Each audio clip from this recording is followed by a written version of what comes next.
When everyone had gone to bed during my stay at my in-laws' house, I was brought into a small, dusty, straight room. "What are we doing here, Susan?" My mother-in-law gave me an evil look. "Don't pretend you don't know. This is where you're sleeping tonight." "Oh, but I'm going to sleep in the guest room with my husband." "There's no bed for a hideous woman." "Hideous?" "Yes, you are. Here, take the newspapers. Sleep on this."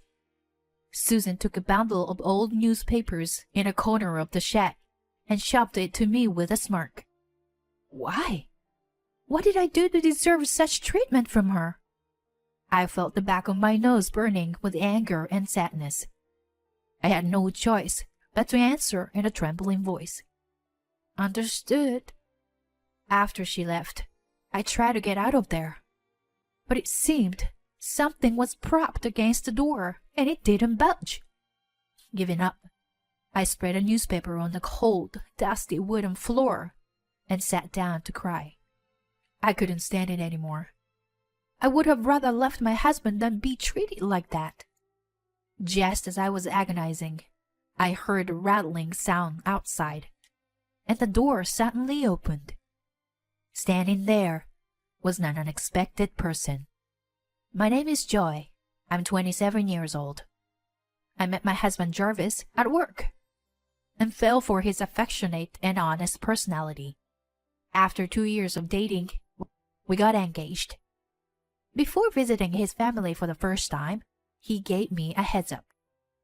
My family has a long lineage in the countryside. My grandma is 80 now and in charge of the house. She's a pretty strict lady. I wonder if she would like me. I'm sure you'll be fine. Besides, my dad and mom are friendly, so don't worry." I was anxious all the way till I get there. His house was located in a vast landscape with acres of green field. It was well maintained and had an affluent appearance. "Oh, we're here," Jarvis called out in the driveway, and his mom came out of the house. I greeted her nervously and handed her a gift. "My goodness, so nice to finally meet you." She was amiable, just as I had heard beforehand. I was ushered into the house with a feeling of some relief. There, I was met by a dignified elderly woman and a gentle-looking man. I knew they were his grandmother and dad. "Oh, welcome. Come, sit down." We sat down in front of the grandmother, as his dad, Dan, suggested. Susan brought glasses of lemonade and joined us. "This is Joy. We're planning to get married this year." When he introduced me to everyone, Dan nodded satisfyingly. "She's wonderful. I'm glad for you, son." In contrast to his cheerful appearance, grandmother just looked at me in silence. Time passed joyfully while I nervously answered questions from his parents. When I sipped the lemonade, I tasted something strange and involuntarily gasped. To put it simply, it was extremely salty. It tasted like seawater, and I couldn't help but gag. "Are you all right?" Dan looked at me with concern. I just laughed it off and told myself that maybe it was a normal flavor in that area. Didn't want to offend the family by saying something strange. Suddenly, Susan changed the conversation. "If you guys are getting married, we would like to meet your parents as well. When would be a good time?" I only have my mother." Her eyes widened for a moment. One of grandmother's eyebrows seemed to raise as well. My dad passed away in a car accident when I was very young. Since then, my mom raised me by herself. I explained to them what I had told Jarvis in the past. "Well, you two must have gone through a lot." Dan gave me a sympathetic smile. "Then we must make your mother happy. Son, you must take good care of Joy." Jarvis nodded earnestly. His comments filled me with warmth. When it was time for us to leave, I put on the shoes I left at the entrance. A sharp stabbing pain shot up from my toe. I found a small piece of glass stuck in it. Ouch! Honey, are you okay? Jarvis was concerned, and Susan also looked at my foot. Oh my God! How did it get into your shoe? Are you alright? No worries, I'm fine. I forced a smile and left the house. On the way home, Jarvis started a conversation. You must have been nervous all day. Poor you. They were all happy with you, though. I'm not sure. Your grandma didn't say a word to me. That means it's all good. She's very direct, so if she didn't like something, she would have said it right then and there. I hope so. I still felt something strange. The odd salty lemonade and the piece of glass in my shoe bothered me. It didn't mean that I could say anything doubtful about his family. I kept my discomfort in my heart. After that, my mom met everyone, and Jarvis and I registered our marriage. My mom cried and rejoiced over it, which assured me that I made the right decision. We had a normal married life for a while after that. Jarvis didn't mind that I kept working, so we had a dual income. One day, a package arrived at our new house from Susan. Inside were some vegetables. I immediately called to thank her. After a few rings, she picked up the phone. Yes, hello? Hi, Susan. Your package arrived today. Thank you. Oh, good. It's not for you. I couldn't believe my ears. She snickered into the phone. I sent those for Jarvis. If you eat them, I'll be very mad. She was friendly and kept a smile on her face when she was at the wedding. I was confused by the sarcastic tone compared to that. I can't believe you actually got married, by the way. You knew you weren't welcome, didn't you? What do you mean by that? I put salt in your drink and even hurt you with the glass. You should have known. You're so stupid. I had a hunch that those were harassment.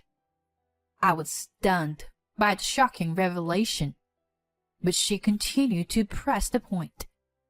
I don't welcome a girl raised by a single parent like you in my family. Grandma didn't say a word to you, did she? That's because she didn't accept you. No. She didn't want you to say anything in front of Dan and Jarvis. But it was obvious that she was not happy with you. You should remember that. Tears welled up in my eyes, and I sniffled into the phone. Hearing that, she continued with satisfaction. If you tell Jarvis about this call, I'll make sure you regret it. I don't think he will believe you anyway. So, please divorce him as soon as possible. She hung up the phone. All I could do was stand there in shock. When Jarvis came home, I couldn't tell him what happened. He was delighted to see the package and did not doubt his mother's kindness. There was no way I could tell him the truth. I seldom saw my in-laws who lived far away, so I didn't have to deal with Susan face to face. Instead, she called me frequently, made harsh remarks every time. Also, she made sure to call when Jarvis was not around. She was not pleased with my single-parent upbringing, and eventually she started making fun of my mom. A woman raised in a low-class single-parent household isn't good for my son. You were probably living in poverty, weren't you? Your mother is just as bad as you for raising a lowy woman like you. After dealing with her harassment for a while, I was so stressed that I lost weight. Honey, haven't you lost weight recently? I rushed to answer Jarvis' question. Oh, really? Maybe it's because I've been on a diet lately. He was worried about me, but I could only brush it off. As the seasons passed, and when summer approached, he asked me, Hey, why don't we have a short break at my parents' place? "Good idea. I'm looking forward to seeing them again." He was excited to return home after a long while. Not wanting to put a damper on his feelings, I played along with him. In truth, Susan's harassment had not yet ceased. I was fighting a stomach burn that intensified as the trip approached. The day had arrived, and Susan completely hid her usual evil side and welcomed us joyfully. I forced myself to smile and interact with her. When I greeted my grandmother-in-law, Grace, she spoke to me for the first time. Welcome back, my dear. Make yourself at home. Thank you. Dan, on the other hand, was as friendly as ever. He welcomed us with freshly picked watermelons and cold drinks. If I stayed close to Jarvis, I wasn't going to be bullied by Susan. I stayed within his sight as much as possible. It was effective. Although she sometimes glared at me secretly, she didn't do anything outwardly terrible. I wanted to finish my trip in peace, but I couldn't ignore helping her clean up after dinner. I had no choice but to be alone with her in the kitchen. As soon as we were away from the others, she threatened me in a low voice. What on earth do you think you're doing? Sticking to Jarvis all day? I told you to divorce him as soon as possible. I have no intention of leaving him, I retorted in a slightly stronger tone. If possible, I want you to accept me. You want me to accept you? You're so brazen for someone who grew up in a low-class single-parent home. You even show your face here again. I'm going to teach you a lesson. Just as I was about to talk back, her expression tightened, looking behind me. I turned around and saw Grace standing in the corridor. Oh, are you going to bed now? Yes, I am. Grace stared instantly at me and Susan for a bit, and then slowly disappeared toward her room. Once she was gone, Susan resumed bullying. I had to endure it until I finished cleaning up. When I was done, I returned to the living room. Jarvis was drunk from drinking with Dan. Hon, I'm going to bed. You should get ready too. Then Susan immediately spoke up. She said she wanted to look at the old albums, so I'm thinking of showing her. Of course, I never said anything like that, and Jarvis had no reason not to believe her. Ah, okay. So can I go first? Yes, I'll join you later. As soon as he left, Dan got up, said good night, and walked out of the living room. Once we were alone, Susan ordered me to come to the storage room at the back of the house. It was cladded with boxes and old furniture, with a naked light bulb on. It was a dim, small, and smelled of dust. What are we doing here? Don't pretend you don't know. This is where you're sleeping tonight. Oh, but I'm going to join Jarvis in the guest room. She gave me an evil look. There's no bed for a hideous woman. Hideous? Yes, you are. Here, take the newspapers. Sleep on this. She took a bundle of old newspapers from a corner and shoved it at me with a smirk. Why? What did I do to deserve such treatment from her? I felt the back of my nose burning with anger and sadness. I had no choice but to answer in a trembling voice. Understood. I'll come and let you out in the early morning. Have a good sleep until then. She left in a good mood without hiding her grin. I tried to get out of there, but it seemed something was propped against the door, and it didn't budge. Giving up, I spread a newspaper on the cold, dusty wooden floor and sat down to cry. After what must have been 2 hours, I heard Susan snoring in the distance. I couldn't sleep at all, and sat in the storage room crying. Her bully was becoming more than I could endure. I would have rather left Jarvis Don't be treated like that. Just as I was agonizing, I heard a rattling sound outside, and the door opened. Grace! There she was, staring down at me with her sharp eyes. What in the world are you doing here? Well, I guess I know. She wiped my tear-stained face with her wrinkled hands. I was pulled up to my feet and led out into the hallway. Then she suddenly shouted loudly, Get up, all of you, and go to the living room. Jarvis was the first to react to her voice. He looked at my miserable face in tears, and then looked at Grace in surprise. What's going on, Grandma? Next, Dan came out to his bedroom. Mom, what's wrong with you at this time of night? Are you crying, Joy? Finally, Susan came out looking pale.